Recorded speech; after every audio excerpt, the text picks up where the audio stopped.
Monolith or microservices? Which architecture should you actually use? A monolithic application means everything runs inside one single codebase and deployment. It's simple to build and debug, which is why it works well for the startups. But as the system grows, scaling individual parts becomes difficult. Microservices break the application into multiple independent services. Each service can scale and deploy separately, but the architecture becomes more complex and introduces network communication overhead. But using microservices for small apps can actually create performance problems.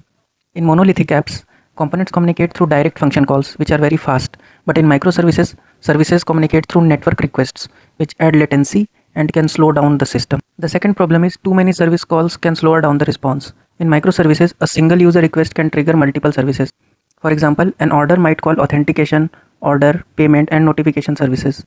Each service must process the request and respond before the next step continues. So the more services involved, the more communication happens, which can add extra delay. The third problem is infrastructure overhead. Microservices require a lot of supporting infrastructure.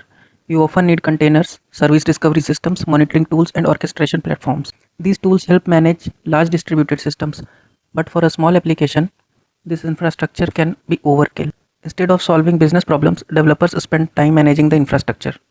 And the last problem is more failure points. In microservices architecture, the application is divided into many independent services.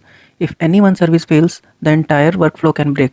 For example, if the payment service goes down, the order process may fail completely. More services means more dependencies, and more dependencies mean more chances of failure. That's why many systems start as monoliths and move to microservices only when the system becomes large and needs independent scaling.